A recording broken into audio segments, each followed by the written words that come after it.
Bonjour et bienvenue dans cette nouvelle émission de Paroles de femmes. Depuis lundi, nous sommes dans une semaine extraordinaire où est-ce que nous renonçons à nous-mêmes pour nous attacher à Dieu. Une semaine pour se donner entièrement à Dieu. Lundi, on a parlé de quel maître est-ce que nous servons. Avec notre invité, on a pu regarder, discerner vraiment, est-ce que nous servons le Seigneur ou est-ce que nous servons nos propres ambitions. Mardi, on a dit, d'accord, on renonce à tout, on se donne entièrement à Dieu. On a regardé comment concrètement on peut se donner à Dieu. Hier, on a parlé du brisement, de l'importance de renoncer à soi, de l'importance de vraiment de faire taire sa chair pour vraiment être dirigé par l'Esprit pour ressembler à Christ. Et aujourd'hui, on va rentrer dans un nouveau sujet. Et si vous n'avez pas écouté les émissions dès lundi, je vais vous dire, comme Annabelle aime dire, où étiez-vous? Où étiez-vous depuis lundi? Mais vous pouvez écouter toutes les émissions en replay sur emcitv.com. Et en parlant de où étiez-vous, je parlais de où est Annabelle, parce qu'Annabelle n'est pas là. Oui, Annabelle n'est pas là. Et je la remplace cette semaine, juste temporairement. Elle reviendra la semaine prochaine, pas de souci. Et on est avec notre invité de la semaine, le pasteur Omer Kabouya. Bonjour, pasteur Omer. Bonjour, chère Nadine. Bonjour, Mathilde. Bonjour, pasteur. Aurélie. Et pasteur Omer, vu que j'ai dit aux gens, s'ils n'étaient pas là depuis le début de la semaine, je vais en profiter aussi pour te demander de te présenter, parce qu'on a le même nom de famille, mais on n'est pas frères et sœurs. Oui, j'ai le privilège d'être le mari de Nadine Kabouya, qui est très jolie d'ailleurs aujourd'hui. Et je suis donc pasteur à l'église La Citadelle à Montréal, dans le ministère depuis un peu plus de 20 ans. Et ça me fait plaisir d'être là. Une équipe extraordinaire, un accueil extraordinaire. Ah, merci. Merci, vous l'avez bien accueilli. Et aujourd'hui, on va parler de la fidélité, parce que hier, on a dit qu'on est, on est émondé pour porter du fruit, en fait. Le grain qui meurt, qui tombe en terre, c'est pour porter du fruit. Et porter du fruit pour Dieu, on a parlé de toute cette gloire, en fait, qui nous attend lorsqu'on renonce à nous-mêmes pour servir Dieu. Et là, aujourd'hui, on va parler de la fidélité, l'importance d'être fidèle jusqu'au bout. Parce que tu as dit hier ou avant-hier qu'on peut vraiment servir Dieu toute notre vie. Ce n'est pas une question d'une saison, de quand on a donné notre vie à Dieu, on était plein de zèle et puis après, les choses se sont estompées. Mais c'est possible de servir Dieu fidèlement jusqu'à la fin. Oui, effectivement. Nous avons parlé d'abord de non seulement l'importance de se donner, mais la valeur de notre service s'attache à la dimension dans laquelle on s'est donné. Dieu ne cherche pas un sacrifice des lèvres, un service des lèvres. Le véritable service, c'est d'abord le don de moi-même. On doit se donner à Dieu entièrement. Et cela se traduit maintenant par la dimension des œuvres. Mais j'aimerais un peu aller dans Apocalypse chapitre 2, le verset 19. La Bible, Jésus dit, je connais tes œuvres, ton amour, ta foi, ta fidélité, ta constance, tes dernières œuvres qui sont plus nombreuses que les premières. Ça m'a vraiment béni quand je vois ça. Et quand on se donne entièrement à Dieu, cela va se manifester en fait dans ces domaines-là, le domaine des œuvres, le domaine de l'amour, le domaine de la foi, le domaine de la fidélité et le domaine de la constance. C'est les résultantes de se donner entièrement à Dieu. Et lorsqu'on se donne à Dieu, on veut parler aujourd'hui des œuvres. Le Seigneur s'attend à ce que quand on se donne, on travaille pour lui, on travaille pour faire avancer son royaume. On n'est pas simplement assis à l'église, on tape des mains, on chauffe des bancs, mais on est comme Saul de Tarse. Quand Saul s'est donné à Dieu, il a posé une question. Qui es-tu, Seigneur? Le Seigneur dit, va dans la ville de Damas et on te dira ce que tu dois faire. Voyez-vous? Et c'est important que nous puissions travailler pour Dieu et œuvrer pour le royaume de Dieu. Dieu s'attend à ce que, à la foi, s'attachent les œuvres. Les œuvres sont l'épreuve de la foi et la foi sont l'épreuve des œuvres. Les deux doivent aller ensemble. C'est les deux bras, en fait, de l'engagement total envers Dieu. Puis on parle de fidélité aussi. La fidélité a trait à quelque chose qu'on fait. Et ça, c'est aussi important de le comprendre. C'est que comme on a vu, on dit, OK, on va s'attacher à Dieu cette semaine. Et là, en fait, on veut rester fidèle à cet attachement. Mais qu'est-ce qui fait en sorte que tu es fidèle à l'attachement? Comme le pasteur a dit, c'est dans différents domaines qu'on va le voir, en fait. Donc, l'amour, la constance dont il a parlé. Mais vraiment, c'est de dire, OK, ma fidélité, mais on est fidèle à quelque chose, par rapport à quelque chose qu'on est fidèle. Et c'est de ça aussi qu'on veut parler aujourd'hui. C'est que c'est ces œuvres-là, en fait, qui vont montrer que, OK, on a été fidèle ou alors on n'a pas été fidèle, tout simplement. Parce que quand on parle justement de se donner à Dieu, des fois, on peut rester dans la dynamique ou en tout cas dans l'aspect personnel où est-ce que mon cœur, oui, vraiment, j'ai sondé mon cœur est pur, mon esprit est bien disposé. Et voilà, mes temps de prière sont vraiment des temps où est-ce que j'exalte Dieu. Je ne suis plus en train de prier pour mes besoins, j'ai compris cela. J'ai compris que voilà, je donne mon temps au Seigneur, je ne suis pas en train de regarder la télé à n'en plus finir, mais vraiment, j'ai des temps pour Dieu. Mais après, on s'arrête là. Mais il y a un autre niveau, il y a aussi ce niveau où est-ce qu'on doit être actif pour le royaume de Dieu. Et quand il dit tes œuvres parlent, ce n'est pas que tout le monde, du jour au lendemain, on lâche tous nos travails pour être à temps plein dans le ministère, mais que dans tous les domaines dans lesquels Dieu nous appelle à faire, on exerce pour lui. Donc, si je suis un médecin, dans ma façon de traiter mes patients, il y a l'amour de Dieu qui est là, il y a des paroles de guérison, il y a des paroles de foi qui est là. Si je travaille à l'école avec des enfants en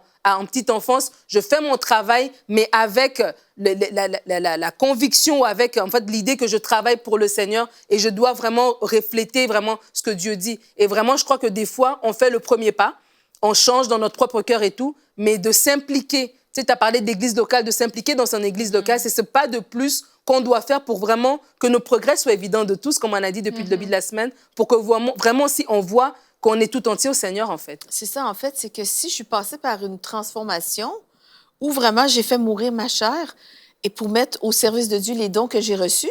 Hier, on a parlé vraiment que des fois, on doit être brisé, on doit être transformé par les paroles qui vont sortir de notre bouche parce que le don que j'ai reçu, c'est vraiment un don de prophétiser. Et donc, si je prophétise, eh bien, il faut vraiment que mes paroles soient remplies de sagesse, soient remplies de la présence de Dieu, soient remplies vraiment du cœur de Dieu. Et donc, si j'ai vécu cette transformation, ben, je ne peux pas rester indifférente et regarder, être spectatrice d'un monde qui se passe devant mes yeux, aller à l'église, comme tu dis, pasteur, réchauffer des bancs.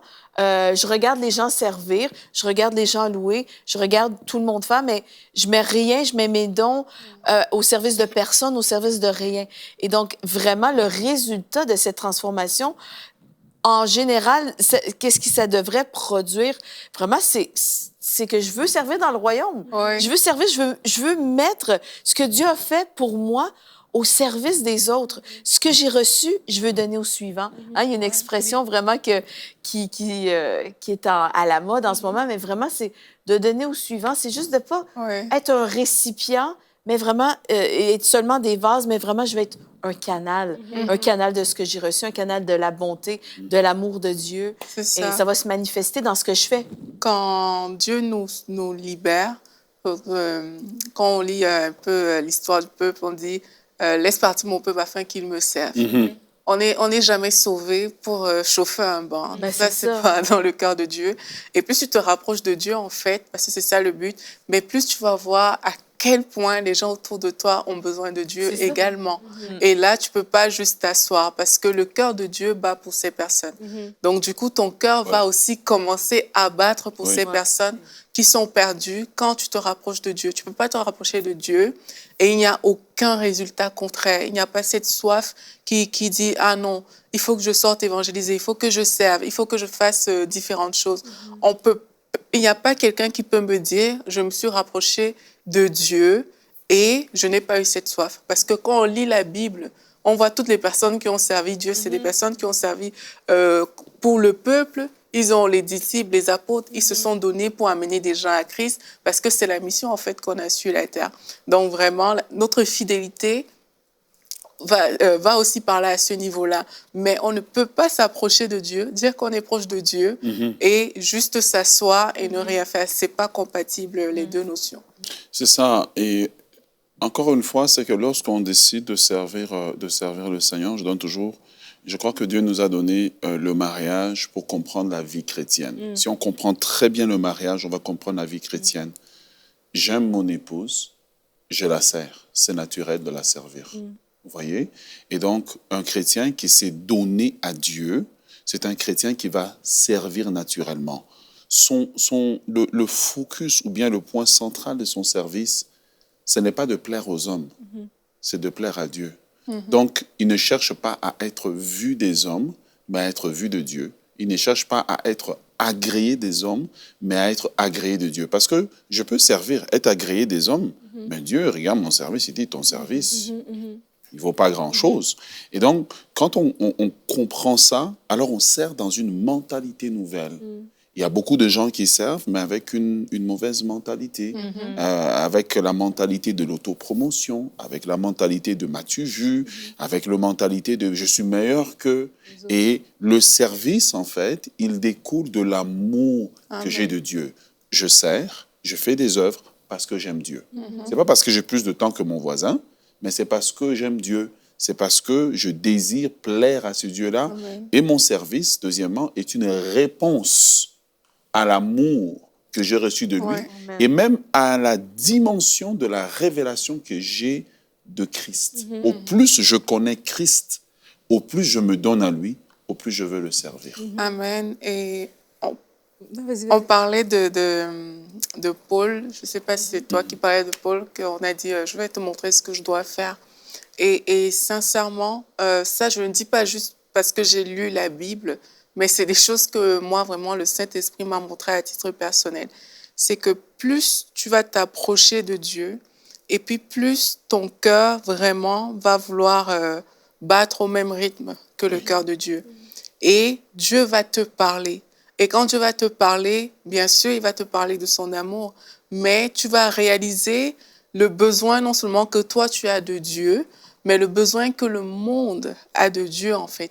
Et réaliser ce besoin que le monde a de Dieu va te pousser à vouloir donner Dieu au monde.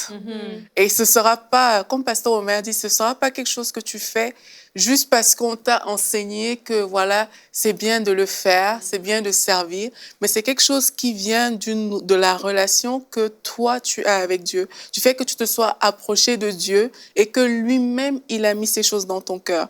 Quand ce n'est plus un homme qui t'a dit, mais quand du fait que tu connectes à Dieu, tu reçois des choses qui te poussent à faire.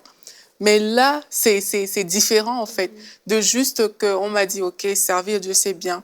Et moi, j'encourage même les gens qui nous écoutent, c'est que nous, on dit, parce qu'on a lu la Bible, parce qu'on a eu notre propre expérience avec Dieu, mais rien ne vaut lorsque tu vas dans la présence de Dieu et que lui-même, il te parle. Et que quand tu écoutes ce que Dieu a à te dire, mais tu marches, tu mets ça en pratique. Et là, même, ce que tu en tires, parce qu'on parle de fidélité aujourd'hui, est de loin meilleur que lorsque tu évalues, entre guillemets, ta fidélité sur des principes comme « voici une action que je devais faire et j'ai faite ». On est vraiment dans deux mondes complètement différents. Voilà. En fait, on peut servir selon la religion. Voilà, c'est un peu ça, la religion. Et on peut servir selon le cœur de Dieu. Et je crois que c'est important qu'on comprenne que le service qui découle du don de moi à Dieu, je me donne entièrement à Dieu, ça veut dire, comme on a dit dans l'émission précédente, je deviens malléable entre ses mains. Il me prend, il me conduit. L'exemple le plus frappant dans le Nouveau Testament, c'est quand Philippe descend la ville de Samarie, dans le livre des Actes des Apôtres, pour prêcher. Il prêche un gros réveil. S'il serait aujourd'hui, il dit, mais voilà, j'établis mon ministère à Samarie. Dieu lui dit, non, tu vas quitter maintenant là, va dans le désert. Il est tellement brisé, il est tellement donné entièrement, il est tellement malléable qu'il laisse le succès, l'endroit où il est populaire, pour aller à un endroit où personne ne verra même ce qu'il va faire. Et c'est la dernière fois qu'on entend parler de Philippe, parce qu'il a obéi. Donc le service découlé de l'amour, du don de soi. On va savoir la suite dans l'éternité. Ouais. Et dans cet exemple de Philippe, justement, que quand Philippe a renoncé à lui-même, il a été malléable, il a écouté ce que Dieu lui demandait de faire, il s'est dirigé. Et c'est là qu'il a rencontré l'eunuque éthiopien, c'est là qu'il a baptisé. Et le réveil que cet homme éthiopien a mis aussi dans son pays. Donc, il y a toujours un fruit beaucoup meilleur, en fait, lorsqu'on fait cela. Et on parle de la fidélité jusqu'au bout. Et fidélité jusqu'au bout, ça veut dire qu'il faut persévérer. Parce qu'il y aura des choses qui peuvent arriver pour nous empêcher, justement, pour nous freiner en chemin. Et dans les exemples que tu as cités dans l'Apocalypse, on parle de l'amour. Et des fois, on pense à l'amour juste pour Dieu. Mais Christ lui-même a dit que l'accomplissement de la loi et des prophètes, c'est aimer Dieu et aimer son prochain. Et des fois, on peut être freiné dans notre fidélité, entre guillemets, j'ai envie de dire, parce qu'on a été offensé. On servait dans l'église, on a aimé notre prochain, mais parce qu'on a été offensé, on ne le fait plus, on se freine nous-mêmes dans des choses, dans des domaines que Dieu nous appelle à persévérer jusqu'au bout parce que justement, il y a eu cet accrochage au niveau de l'amour. Donc, c'est important de comprendre qu'il y a un aspect de persévérance dans la fidélité jusqu'au bout. C'est fidèle jusqu'à la fin. Oui.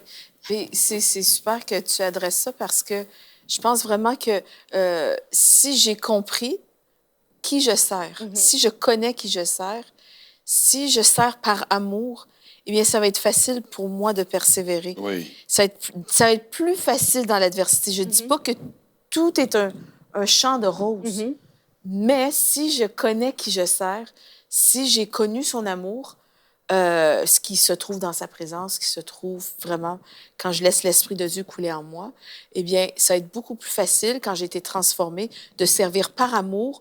Donc, je n'irai pas servir mes intérêts. Donc, si je ne sers pas mes intérêts, mais j'ai compris que je sers Dieu. Et si un jour, ben, on n'a plus besoin de moi dans tel service, eh bien, je suis moins prompt à être blessée parce que je ne suis pas là pour me servir moi-même et mon identité n'est pas dans mon service, mais mon identité est en Dieu. Et donc, ça, c'est super important de revenir à la base que je sers par amour pour Dieu, pas pour me servir moi-même ou pas parce que je trouve mon identité dans mon service ou parce que je sers par religiosité.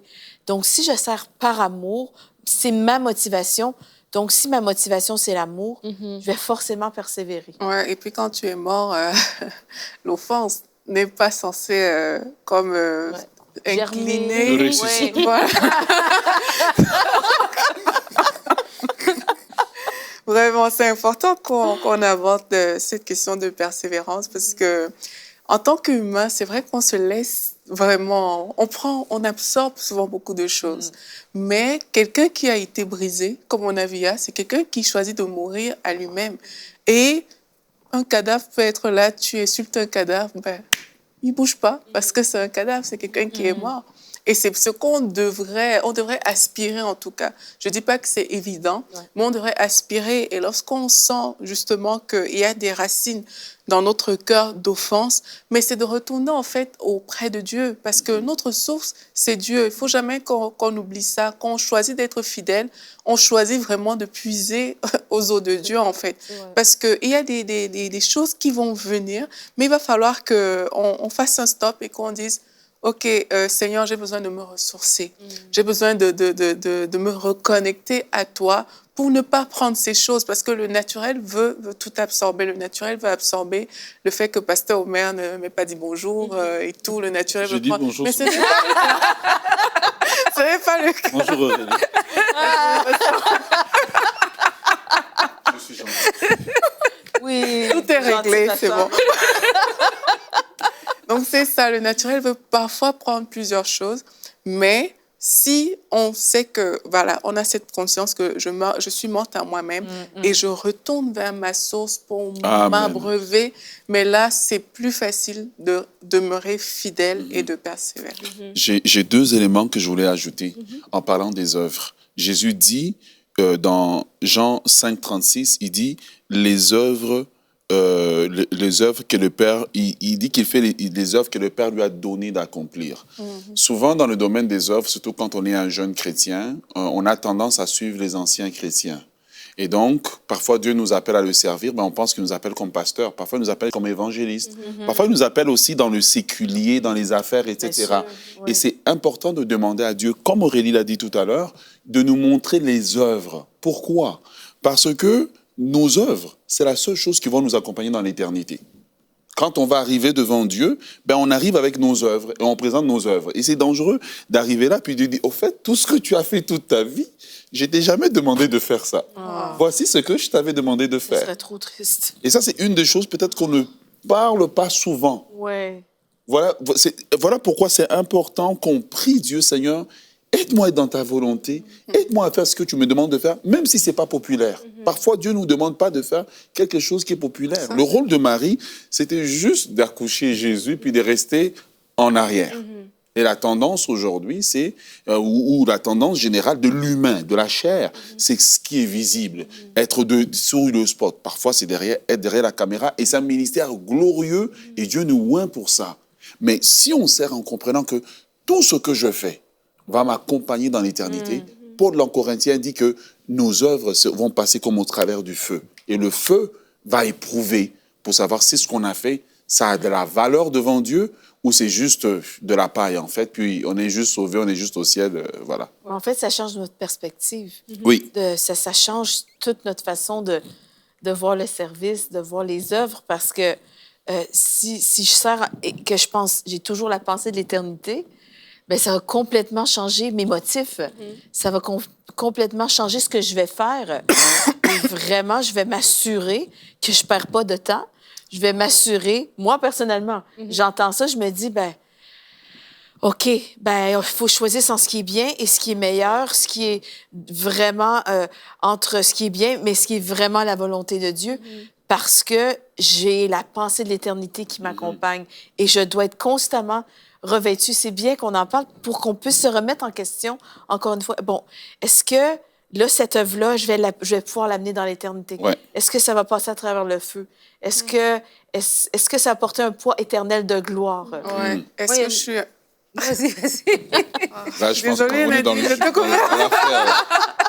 Est-ce que je suis en train de faire ce que j'ai vu le Père faire Oui. aussi? Parce que je m'approche de Dieu, il me parle. Et ça, pour moi, c'est vraiment important parce que, en fait, comme Pasteur m'a dit, si Dieu ne t'a pas demandé de faire quelque chose, en fait, c'est inutile. Et quand on voit, par exemple, Paul, à un moment dans Éphésiens ou Colossiens, il est en prison, et puis il dit que tellement lui sait qu'il a été appelé pour prêcher l'Évangile. Là, il est en prison. Il dit qu'il y a même des gens qui par jalousie, prêchent aussi l'Évangile. Et puis après, il dit, peu importe, l'essentiel, c'est que l'Évangile soit prêché parce que c'est ça son cadre. Lui, c'est ça sa mission, en fait. Et c'est sûr, lui, il est un chrétien en prison, persécuté, etc. Mais il n'a pas perdu la mission que le Seigneur lui a donnée, en fait. Et quelquefois, on perd vite la mission que Dieu nous a donnée à cause de différentes choses. Et là où on devait produire des œuvres, on se retrouve en train de lutter pour des choses qui nous ont éloignés de ce que le Seigneur attend de nous. Donc, c'est vraiment de dire aux gens de ne pas se défocaliser parce que être fidèle, c'est être focalisé sur ce que le Seigneur nous appelle à faire. Ne nous laissons pas défocaliser par différentes choses qui peuvent rentrer dans notre vie, mais ayons toujours vraiment le focus sur le but que le Seigneur a prévu pour nous et activons-nous comme on est en train de voir pour que ces choses prennent vie. Donc, il convient de dire à nos frères et sœurs qui nous suivent, c'est que Dieu nous récompensera pour nos œuvres. Et je crois qu'on ne l'entend pas assez souvent. Nous travaillons, comme disait Mathilde, avec la perspective de l'éternité. Non seulement Dieu a mis en nous la pensée de l'éternité, comme le livre de Ecclésiaste le dit, mais nous devons vivre dans cette perspective que Dieu nous jugera pour les œuvres que nous avons faites. Il va nous récompenser. Et donc, nous voulons, pour être bien récompensés, il faut faire les bonnes œuvres. Voilà pourquoi Paul dit à Timothée, combat, le bon combat, parce qu'il y a beaucoup de mauvais combats dans lesquels on s'engage, faire des œuvres, bon, là c'est populaire, je ne veux pas travailler dans le ministère pour nettoyer l'église, parce que maintenant ça c'est pas populaire, le pasteur ne me verra pas, mais ce n'est pas le pasteur qui jugera, mais c'est le Seigneur. Amen. Et l'important, ça, Aurélie l'a dit, tu l'as dit, de retourner vers Dieu. J'ai la pensée en fait que des personnes doivent comprendre que Dieu n'est pas un employeur, c'est pas un humain. Des fois, quand on travaille pour quelqu'un et qu'on ne fait pas bien, on veut cacher, on ne veut pas que la personne nous voit qu'on ne fait pas bien. On va arranger par nous-mêmes. Mais Dieu, c'est le Créateur, on peut se retourner vers lui. Et si vous êtes là en train de marcher en vous disant, est-ce que je suis dans la volonté du Père? Est-ce que je fais les œuvres qui s'attendent de moi? De vraiment aller vers lui pour qu'il vous réponde. Comme on a parlé en début de semaine, sonde-moi. Mais aussi, il peut vous répondre et vous dire, oui, voici le ministère auquel je t'ai appelé. Voici ce que je te demande de faire dans ton église locale. Voici ce que je te demande, comment je veux que tu brilles pour moi dans la sphère dans laquelle tu es en train d'évoluer pour justement qu'il puisse nous dire, bon et fidèle serviteur, entre dans la joie de ton maître. Amen, amen. Et je pense que si nous avons la perspective de l'éternité, nous serons moins des chrétiens offensés.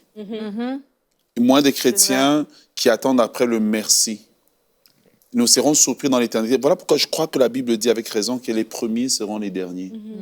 Il faut vraiment, ça va nous immuniser contre beaucoup des épreuves de la vie, Parce que sachant que celui que nous servons, il est plus grand que tout, il est le Dieu capable. Et donc, même si on ne me dit pas merci, même si je suis méprisé, ça fait mal. Oui, on est humain, mais ça ne me décourage pas et je n'abandonne pas. Et j'aimerais encourager justement ceux et celles peut-être qui sont juste assis à l'église ou assis juste dans le royaume finalement, qui ne font rien, que le royaume a besoin de vous. Le Seigneur a besoin que vous puissiez vous lever, œuvrer pour son royaume. Et cela va faire partie aussi que quand le Seigneur va revenir, vous serez récompensés. Le Seigneur vous dira, bon et fidèle serviteur, entre dans la joie de son maître. Vous aurez de la louange de la part du Seigneur. Nous ne servons pas en vain. Le véritable salaire, c'est le Seigneur qui le paye. Amen. Amen. Amen.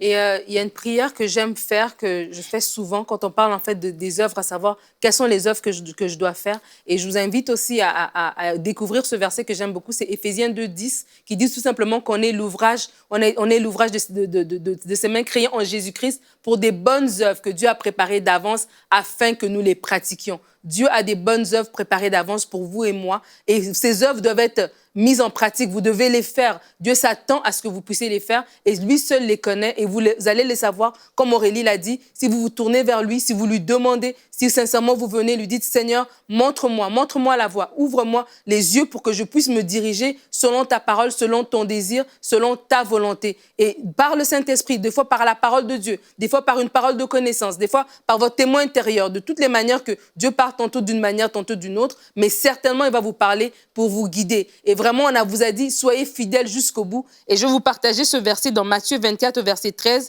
La Bible dit, mais celui qui persévérera jusqu'à la fin sera sauvé. Et j'ai envie de vous dire, celui qui persévérera jusqu'à la fin va vous recevoir la récompense que Dieu seul peut donner, parce que le salaire, ce n'est pas les hommes, ce n'est pas les followers sur Instagram, c'est Dieu qui nous le donne et Dieu veut que nous fassions des œuvres pour sa gloire. Alors je vous dis à demain pour une prochaine émission de Paroles de Femmes.